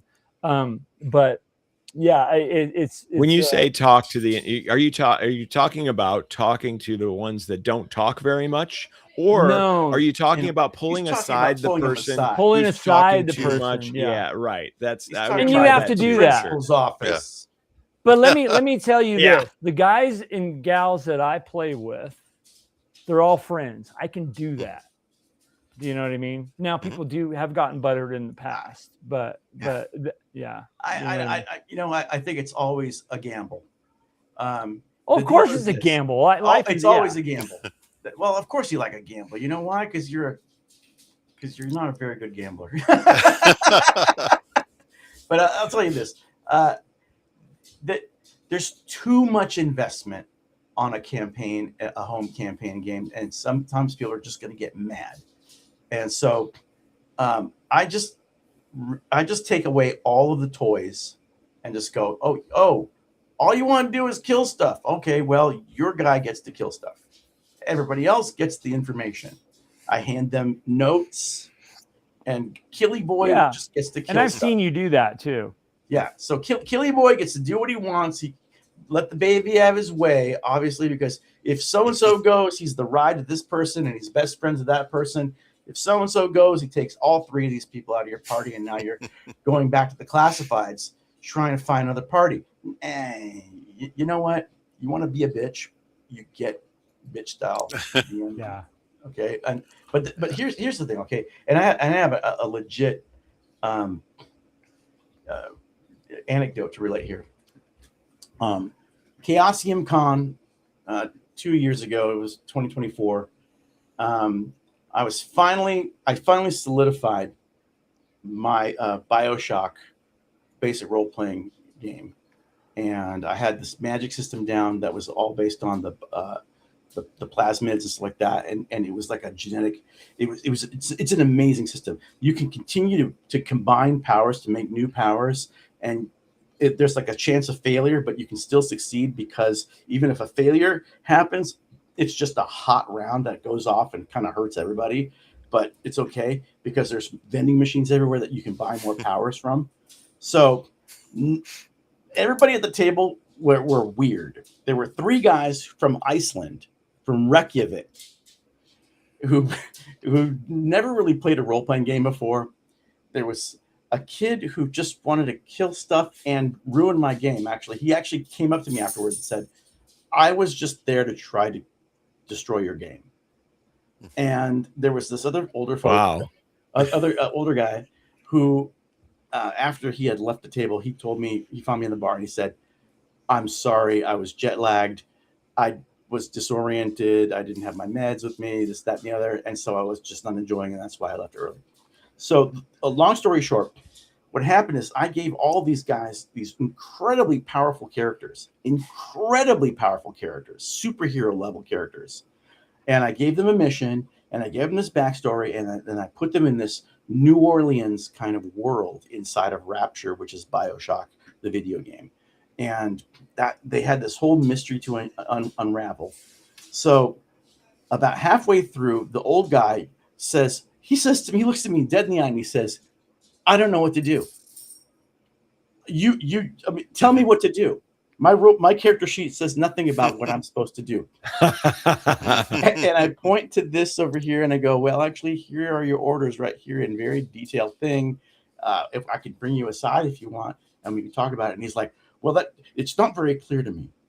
And I said, okay, well, that's my fault. I probably should have brought you aside. That's why I do this session 0 now with all my con games. Right. But that's cool. He just would not listen to reason, and he left the game. And I said, that's fine. All of a sudden now the game starts going at this accelerated pace. The kid who wants to just kill everything, he's got the sniper character.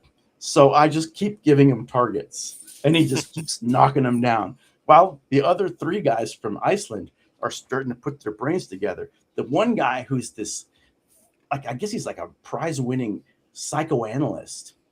He figures it out. He puts the powers together, and he makes all this magic stuff happen, and he solves the mystery. And afterwards at the bar, they find me. All these guys find me, and they're all like, that was amazing. We had this incredible time, but it took us a long time to get it. And I was like, that was my fault. I should have given you a lot more coaching on this, because it's still in the skeletal phase. That was my fault. But what you guys did was incredible, because you stuck with it and you were able to surmount the challenge. Yeah, solve it. Play test this to the end. Yeah. And so, and as a result, they probably felt even more accomplished because you didn't give them all that preamble. So they had to figure it out completely on their own, which is a different type of engagement, right?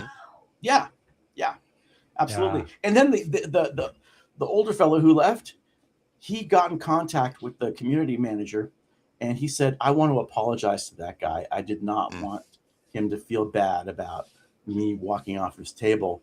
I had jet lag, and I had this, that, and the other, and he put that in there. And so I was like, wow, I felt vindicated in that respect as well. But I still felt bad, because it's like, I should never lose a player to that.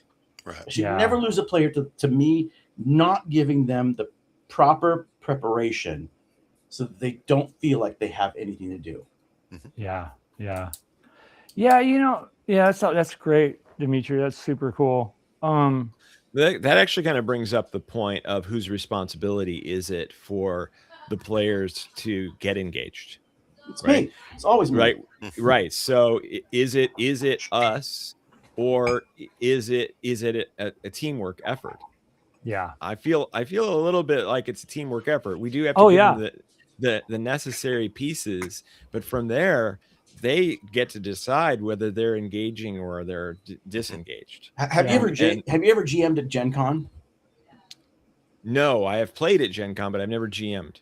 GMing at Gen Con is like, you got to bring everything to the table, including the energy and the investment, because these people are paying top dollar to be there, and they're expecting you to be like a Broadway show. Right. So, yeah. Take it for what you will. Well, I look for it. I'm going to run it. We've been talking about going next year. Finally, we haven't gone in like 3 years or something, and so I always like to run it at shows. So I'm probably going to be running some games there. So I will take that little piece of advice with me. Yeah. Well, I've never played. Excuses. I was going to say, Zane, I've never played it, and I missed the opportunity at AidCon to play in one of your games because I was double booked. But I've seen you run games, and you do a great job. I've watched everybody was kind of into it, and that's the sign when everybody's there, not just on their phones or, you know, I mean, that's. You gotta. Yeah, they are. They're definitely doing that. And, you know, I think back to games where a couple of players, you know, I describe something about how their character is suffering from whatever it is. And the next thing you know, they're acting out crying and they're like hugging each other and crying over this miserable thing that's going on. It's like, oh yeah, that's it. That is so cool. Yeah, you know, Matt, the question that you asked, like, you know, I don't know. Do any of you guys have any other answers for that? Because that's, you know, I gave my 30-minute spiel on it. You know, it's always, you know, for me, it's just the communication is the best. You know, the thing about D&D is this, okay, or just gaming is this. We have one thing wrong with it, right? Or bad or good about it. Well, you know, one thing that's wrong, or it could be bad. Humans are involved, right?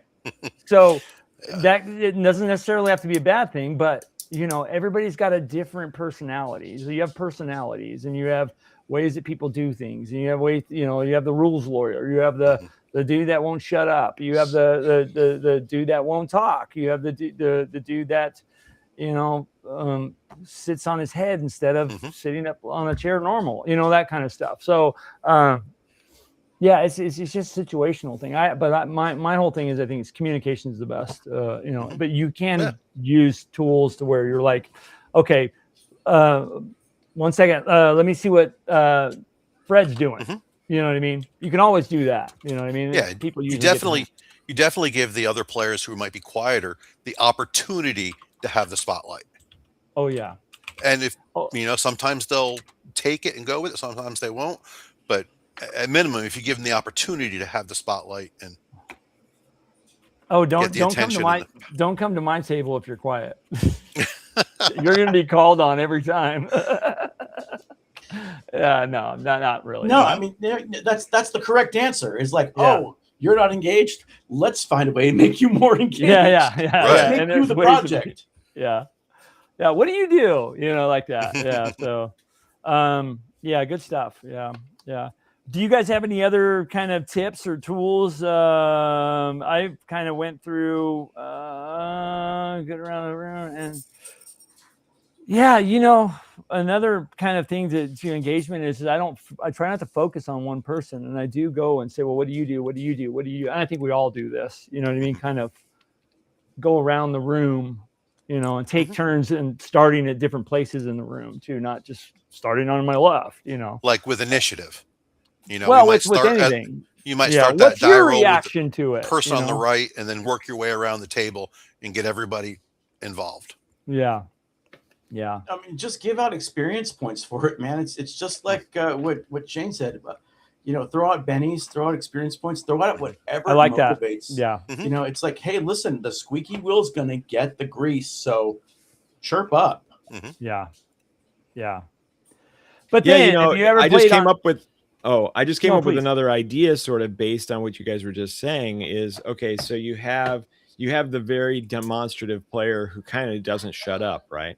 So you might say to that one something like, you'll get a luck token every time you get one of the other players to engage. right? Like you could even try some. I mean, there's probably a better way to say it, right? It just popped into my mind, but That's to give amazing. them even an incentive to get others involved. Now all of a sudden they're excited when the rest of the party is engaged in the same way. You know, that then you I would think you'd really win, because they're going to figure that out and they're going to celebrate when somebody does something instead of just trying to hog it all for themselves. That is it's a interesting recruitment program. That is Sounds like a ingenious. leadership program at work. Yeah. No, Oh, that is ingenious. I don't use luck tokens, but I mean that would work for systems that you're running. But you never did outward bound, did you? Let me say this. That would be awesome. Hey, we'll get you engaged in a minute, buddy. That You're would being be a little amazing loud, if Dimitri. you bring that loudmouth to the side and you say, dude, if you get every time you get all these quiet people involved in it, I'll give you 100 XP. Something like that. Yeah. I'm gonna do that. I think that there's a good chance that then all of a sudden they shift their approach a little bit, and that's all you need. Yeah. It's finesse. Yeah. What were you going to say? Well, let's get Dimitri engaged in this conversation. I was just being a smartass.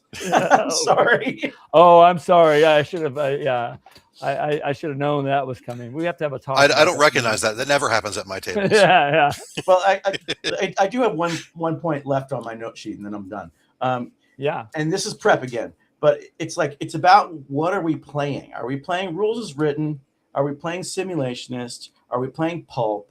Are we playing gonzo? What are we doing? Why are we here? What is the flavor of this game do you want to play? And if it's a game like Paranoia, we already know we're going crazy, but if it's a game where we really don't know, like, Delta Green or something like that, you might want to play simulationist, super simulationist. But I'm like, if I'm playing super simulationist and there's a guy with like seriously Omega PK level 5 on the other side of the planet, he can just explode your head just thinking about you. So know which version of the game we're playing and how strict we're going to play it by the rules. There's some funny comments in here. What? Somebody said, "What is Gonzo?" and everybody went down the Muppets route. Of course. Of course. It's funny. Chris is Chris. I run a game and Chris Clark's in it, and amazing player. I mean, absolute genius player. And it's funny because he's like, don't pick on the guy that won't shut up. So he's thinking we're talking about him. It's funny. I do. Chris has got he's very, what's the word? I don't know. Type A, I guess. Very like, let's do it. I don't know what the type, but Chris is Chris. And I know he's listening, and he knows I'm talking about him. I'll give him a look in the game, and then he'll mute himself. That was great. But he does a really good job getting others involved too. Like, what is the Rangers? Looking at that kind of stuff. So, it's fun. It's fun when you get a good group of like people that know each other, and people like con games are tough in that aspect. And that's where I really do lean on what you were saying about being, let's go team. You got to be that cheerleader almost sometimes. And and it's a lot of pressure. It's a lot of pressure. Yeah. Have you guys been running con games for a while? I know you have, Dimitri, and I have. Zane, are you kind of newer-ish? I'm kind of newer-ish to it, but I often get the comment, and this is not even a humble brag; it's a brag, where people will come up to me afterwards and go, "That was the best game of the con for me," and so that's awesome. I go, okay, then I must be doing something right-ish, and I'll continue to try to do that. I got that comment for a game at North Texas I ran, a Boot Hill game, and I got that from a comment from EggCon, my Temple of Grumps game, the one I described, and that was awesome. That's an awesome, that's what we strive for, kinda. To just have a freaking amazing time. And that's like the best feeling when somebody comes to, dude, that was the best game I was in. I'm like, I had a great time too. You know, and that's so cool. And sometimes it's not because of me, right? Like, I mean, maybe because I set up the environment so that everybody could be wacky and 100%. crazy and wild and all that. And so what they're commenting on is there are other player partners, you know, that because they were so over the top and they got into their characters so well, then all of a sudden that's what made it great.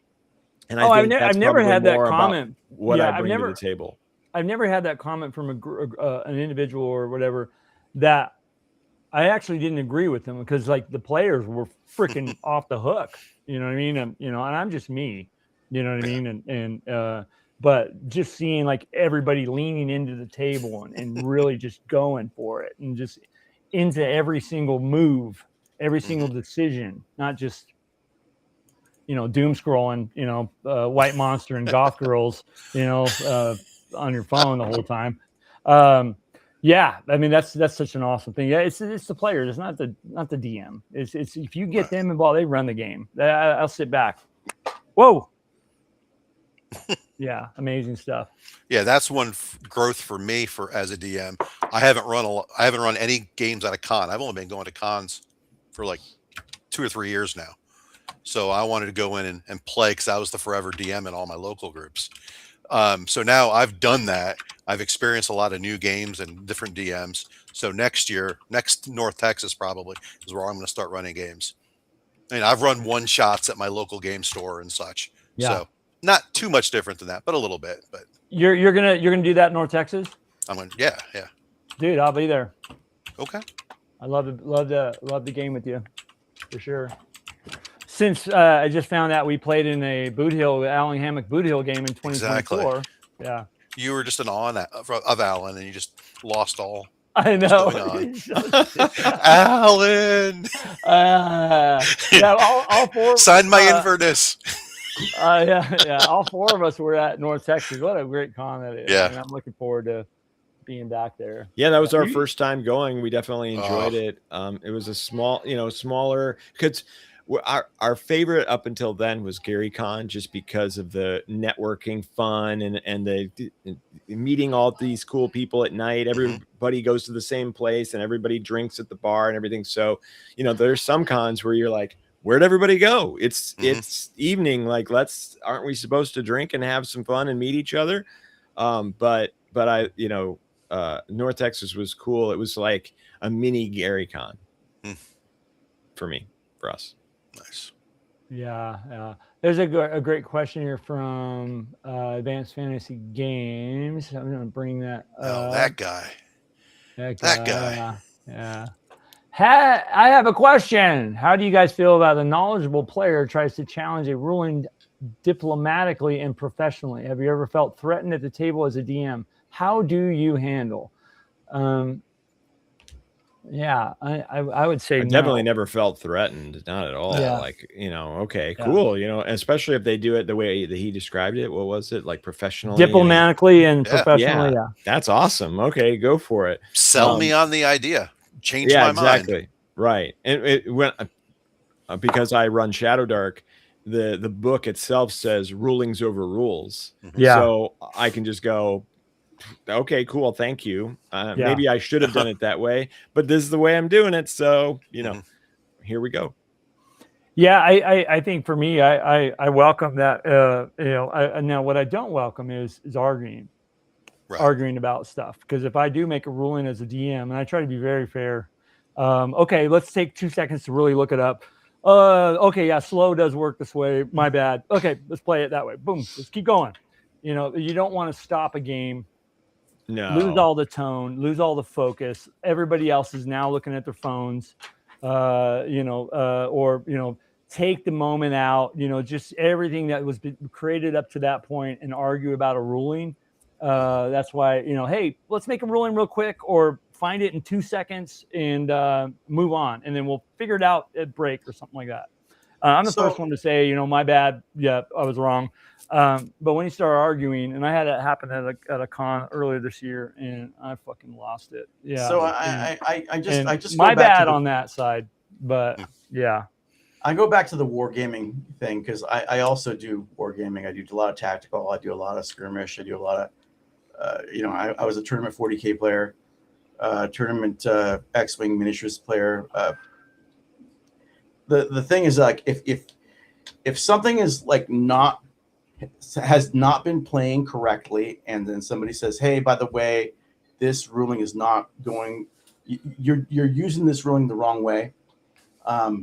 I'll go, well, we can't retcon what already happened, but can we continue to play it? Like, whatever it is, what's the most consistent way to do it? And if we get into a huge tiff about this, I'll just be like, all right, coin flip, my ruling, you know, heads I win, tails you win, okay? And we go at the coin flip because, like, that's the way we did it in the 40K, because it was a timed match and we didn't have time to argue about it. We call a referee over and he'll take like 20 minutes figuring it out. So we would just go gentleman's thing, heads or tails, whoever wins, that's how we play it. Yeah. Yeah. That's a cool way to do it. That's neat. I've never come to that sort of situation, but I like that. Well, I forget rules all the time when I'm running because I'm just like, oh yeah, I'm just blasting through because I want people to get into the story and stuff like that. And then I forget about the rules, and then someone's like, hey, you forgot this, and I'm like, yeah, I did. Well, So- your job as a referee, because I do like using that term, is to adjudicate what you think that is if you don't know, right? And the player's job is to, okay, if it's wrong and they know it, bring it up. I like somebody said the 1 minute rule. Bring it up really quick, you know. Not don't challenge in the fact of, like, you know, F you, you know, you're wrong, because that's not going to go well with me. I'm Italian too, you know what I mean? Like, but you know, lose. a real quick discussion is awesome because I love those. I mean, we have a phrase in my campaign game that is stop the game, and everybody grabs their books, and we're all good with it, and we love it, and that's fine. But you know, to go on and on, and you know, it's our job to make a ruling, but it's also the player's job to be okay with that ruling, move forward during the break, talk about it. And then what I do is I have a paper that I write down of rulings that, you know, and so I remember them, because writing down for me is a way of internalizing, you know what I mean? So, yeah. But I mean, that's just table etiquette, that's game etiquette, that's, you know, all that. Yeah. So for me, that's the question between, are we telling a great story or are we trying to win a game? Exactly. Right. Yeah. I think we're trying to tell a great story. And if the great story means that your character dies on the way, then that's what's going to happen. And that's going to tell a great story. Yeah. Mm-hmm. Yeah, I agree with you there. Not a couple months ago, 8th level cleric died. 5th level, there was the wrong turn. Is all that happened. And I'm not going to fudge the dice rolls. And it was in my in the dungeon, the 1-page dungeon. Don't go down this way. Don't jump into the globe of invulnerability in the mouth of the creature that's there. You know what I mean? Like I'm not going to pull back. Yeah, that's the story, and that became the story, and everybody accepted it. You know, yeah. Just a month ago, my campaign, it was in Greyhawk, and I had 6 players, all 5th and 6th level characters, TPK'd, just like that. And it was a year and a half into this campaign, and I mean, it shouldn't have happened. They were just fighting some ghouls. But the clerics only turned like 1 or 2 at a time. Yeah. And their die rolls were all bad. But yeah, definitely made memories from it. Yeah, that's the greatest example of the dice just telling the story. You know what I mean? The dice just yeah. Hand raised. That was me. Yeah, Chris, that was you that died. Yep. And I will say, I'm just gonna, because I love Chris to death, but he tried to get out of that for several weeks. My favorite die roll telling a story is just simply I was playing like a paladin, and there was water, and I was trying to look in the water to see how deep it was. And he said, okay, make your wisdom check. And so I did that, and I got a nat 1. And he said, oh, it's very shallow. So I was like, okay, and just walked in the water. Boom, I was underneath the water. I was laughing so hard. The whole party had to stop whatever they were doing and try to freaking rescue me. I was laughing so hard I was crying. It was like the greatest thing ever. Yeah, this particular scenario was a rescue mission that turned into a bigger rescue. Yeah, that was unrescuable. Yeah. So yeah, one of those situations. We are coming up on the 2-hour mark. Does anybody have anything else on their list that you guys want to bring out? What a great discussion this has been, man. Really has. Yeah, this is fun stuff. I love this. I know I don't know everybody in the chat whether well, I'll ask for feedback about not having the chat up on the side over there. Just trying something different. Trying to be more or less engaged. I don't know what the word is. I'm still looking at the chat every 5 seconds. So so you guys know me, I squirrel. So yeah, you can get distracted. Yeah, we can get distracted by the chat sometimes. It is hard. Like you're sitting there doing, bringing up text on the screen of what people are saying in the chat, and also trying to listen to us at the same time. Yeah, it's tough. I'm not very good at that. Once I start reading something, everything's tuned out, and once I'm talking or listening to someone, then all my vision is tuned out too. Like I have trouble multitasking like that. So that's good. So I'm going to have to double click on your ability to do that. Angelo. This whole thing's been a super learning experience for me, and I don't know whether I'm getting better at the keeping track of what's going on in the chat and being engaged, but yeah, it's tough, especially for a guy like me. I'm definitely all up in it. So yeah, man, this was really fun conversation. This was Ignatius and I had this idea maybe 3 months ago. He couldn't make it, by the way. He was traveling this, but he's essentially my co-host on the DM's roundtable. And thanks, Matt, for taking the call of jumping on. I really appreciate that. But I just I love just talking with other DMs, and that's like a fun thing to do. Is go to cons, guys, if you haven't, which I know most of us have. Go to cons and watch how other DMs do. That's where I picked up everything that I is watching. You don't become awesome on your own. You become awesome with everybody else's experiences. And watching old Zane there at the table running his game, and everybody leaning in, and watching freaking Dimitri, no joke, do a freaking stage dive off the table, drunk out of his mind, running a Gonzo game. Yeah, this guy. But anyways, yeah, good stuff. I was going to say Merlin Sturgandildor wrote again about that. And he just made a little note about how I ruled 2 nat 1 simultaneously to bring the result that it brought. And that's because of that situation where I was the paladin and I rolled the nat 1 and I fell in the water, and I just went, oh, I've got to use that myself. Like I have to bring that. Anytime somebody rolls a nat 1, I need it to be that everyone's laughing at the table. Like that's so critical. Those are great. Those are great icebreaker type of moments that you should lean into as a DM. Like, wow, okay, everybody's, this is a great opportunity, to capitalize on this moment, I hate to say it, somebody's failure, you know what I mean? Like, yeah.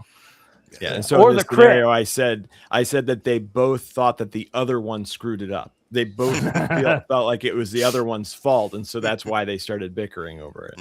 Yeah, I always talk about this moment right here, Zane. I had and rest in peace, Eric Coe. I was running them through Q1, and he was a cleric. He had a mace of St. Cuthbert and actually crit Lolth in combat.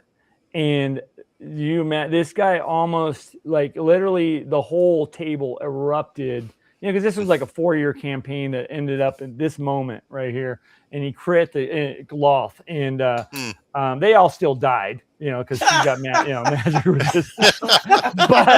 but just that moment, dude, it was so class. We have pictures of it, and it was just those moments, man, is what, man, it's moments like that, and hanging with your buddies, just the freaking amazing, and then the moments of just the smelling of the alone in your room, smelling your books. Well, I mean, that's why I love D&D. I love it because of the moments. You know what I mean? That's what I love. So good stuff. Awesome. Well, yeah. In closing, let's get out of here in a couple minutes. I want to give you guys opportunity to kind of say your parting words goodbye. I guess the next real question I have for everybody is, where is everybody going to be at con-wise? I'll be, and I'll start, I usually do, in Labor Day weekend. I will be at Strategicon. I will be there Saturday, Sunday, and Monday, meeting up with a bunch of friends, Saturday and Sunday, running Boot Hill. I don't have anything planned Saturday, but Boot Hill, I got 2 sessions I'm running. Hopefully we'll do some side games in D&D, nothing on the books. I'll be doing some live streams from there too. Anna Meyer will be joining me on one of them live. I don't know how we're going to do it. 2 microphones, at the con like I've done before. Yeah, that's in LA. And then I'm trying to think. September 11th. The next is when tickets. For Greyhawk Virtual Con that Lord Gasumba has been doing for now 7 years. Is I think the what do they call it when they open up the events? I think it's on the 7th. Pre-registration. Yeah. Yes. Is it pre-registration? Sure. Is that the right term? Game registration. There you go. Yeah, that's going to open up on the 7th, and I'm running a Greyhawk game. I believe the dates. It's a Friday on this October. During that con. So, what about you guys? What do you guys got coming up? And I will be live streaming that game, by the way. I have no idea how I'm going to do it, but I'm going to do it.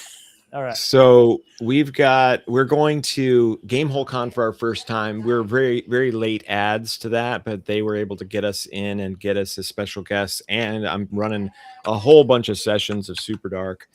And we also do a weekly game every Monday night that you can stream, you can watch on the Dungeon Damsel channel, where I'm running Druskara with a group of 5, and that's always fun. They're very entertaining players. And then I'm playing, since you mentioned Gasumba, I'm playing on his channel. Boy, I don't remember the date. It's in September, but I'm playing a Champions game there. Oh, that's awesome. Yeah, so that's really cool. And I could talk about Champions for a long time, but I'll do a real quick summary of it. As a video game producer, I made all the new designers that we hired read the Champions rulebook, and they also had to create a character with it, with all the rules and everything, so that they could learn real gameplay sort of stuff, because you can do anything you want with that, right? And so if you can use that to help your programmers create your ideas, then that you're going to make their lives so much easier. So we need to talk afterwards, because I mean, Champions taught me a lot about computer programming. Yeah, we should have you back on here and talking about Champions. That was a great game, dude. Yeah. And it's funny because I actually never played it. All I did is I read the rules and I made characters. And so from that, I made all my designers do that, right, for the video game industry. So I had my very first opportunity to actually play Champions with Curtis, which is Lord Gasumba's friend who runs it. Yeah. And at GaryCon, and I enjoyed it. And so he's having me back to do my character again. Cool. So I'm excited about that too. Oh, that's awesome, dude. Yeah. You played a lot of Champions, Dimitri, didn't you? Dude, it was one of the transformative periods of my life. Learning how to play Champions in 7th and 8th grade. It changed the game for me.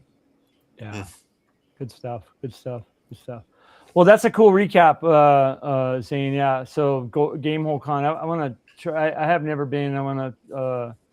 This year's not happening, but yeah, next year I might show up, check it out. Yeah, I think that's the only one we have this year, and then we'll be at Page next year. Yeah. I think that's the we'll next be at one Page. after that. Yeah. Yep. Matt, you'll be at Page too, right? No, I'm not gonna be at Page. Oh, I thought you were. It's not gonna work out probably.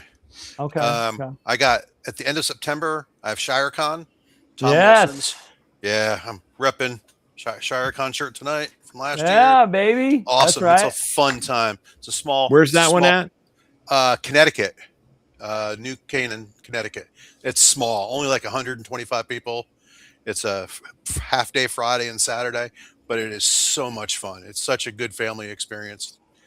October, I'm supposed to be going to WizardCon up in Michigan. Okay. And then I'm getting ready. I already signed up for North Texas next year, and I'm getting ready to sign up. I will be going to EggCon #4 in November next year. Yes. So I'm excited for that. Nice. That's a ways away, but man, I'm really excited about the date change on that. For me, it works out. Yeah, that's pretty awesome. And Matt, you just got you just got all these games you're running too, and you're having. I'm playing it a bunch. Tomorrow night, I get to play with my boy Stephen Clements, basic black box D&D game. Yes. I don't know if he's been around tonight or not, but it's fun playing in his games. And yeah, he's a good dude. Good stuff. Yeah, that's super awesome. Dimitri, what about you, buddy? Gamehole, just getting ready for that. Gonna run my Call of Cthulhu games there. Bringing my granddaughter to that event as well. Just introduce her to the whole culture. Introduce her to all the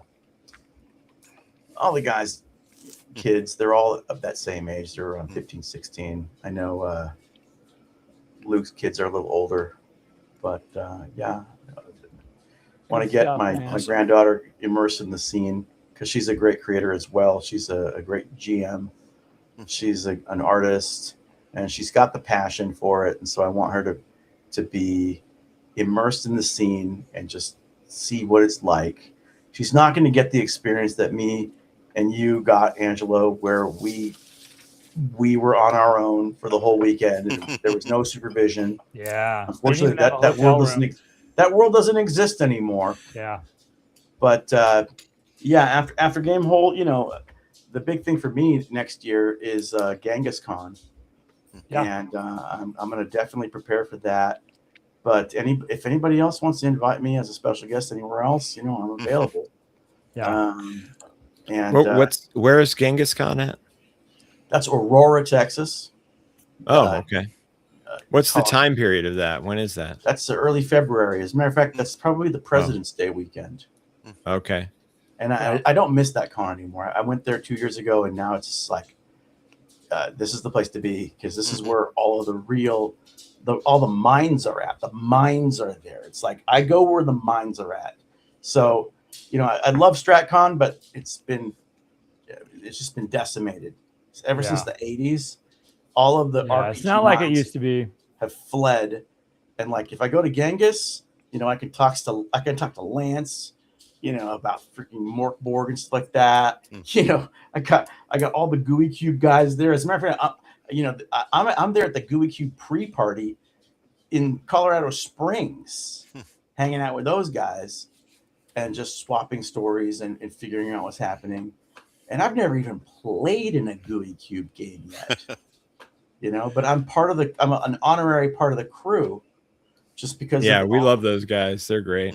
And they're, stuff. You know, their energy is so amazing. I would love to be able to get them off the rail and into another system where we can do a lot more than that. But right now they're cooking so hard. I don't want to disturb what they're doing. You know, doing great. They're doing great. But this Colorado area, man, it's kicking some serious butt. You know, Matt Everhart's out there.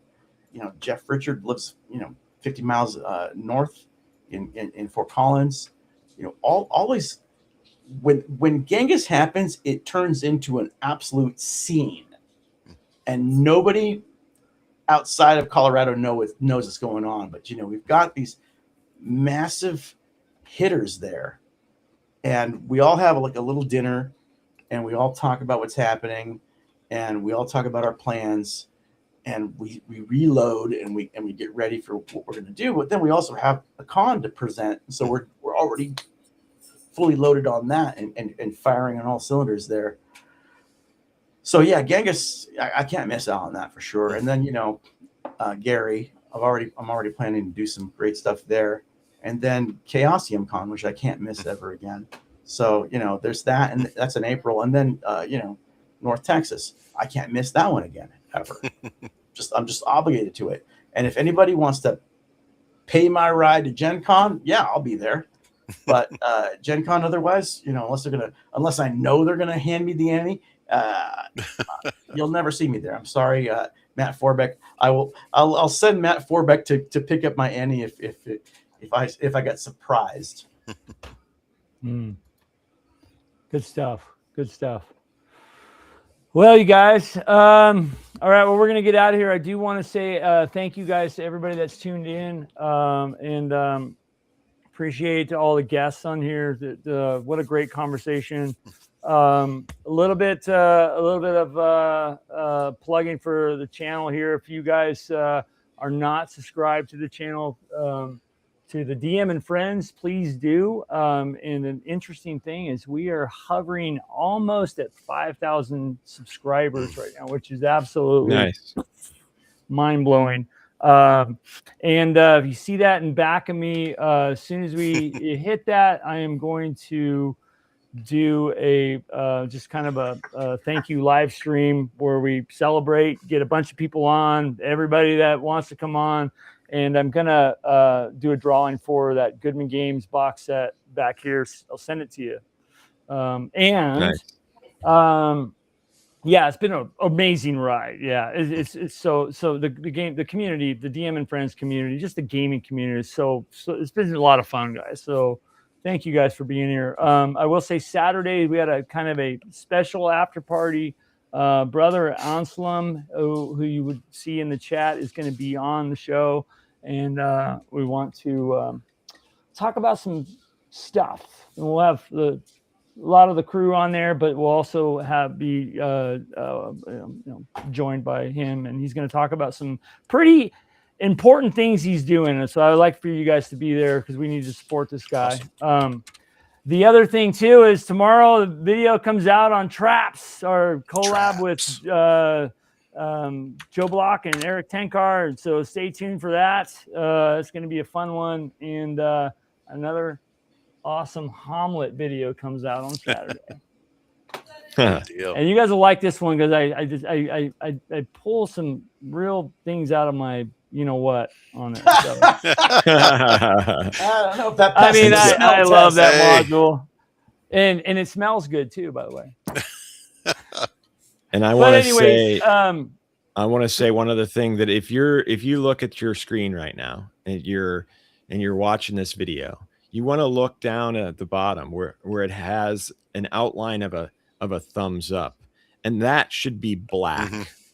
So please make that black for DM Angelo. Yes. Yeah. Thanks, man. Am I in dark mode? Dark mode. Yeah. Hit the like button. Get on the video. Any of the videos that we have. Comments are the best way to do it. But if you're not subscribed, give me a little subscribe. This has been such a fun ride, and these are my buddies right here, man. Yeah, and that's why it's called, you guys, it's called the DM and Friends. Like, it's not, I mean, first edition is the best, but not the DM and Enemies. It's not the DM and Enemies. Yeah, DM and Roll Initiative. DM and on God. Yeah. So, anyways, we're gonna get out of here, you guys. Thank awesome. you again. I'm gonna head out. I'm gonna leave us with the song, I think, and here we go. Awesome. Let's see if we can do this.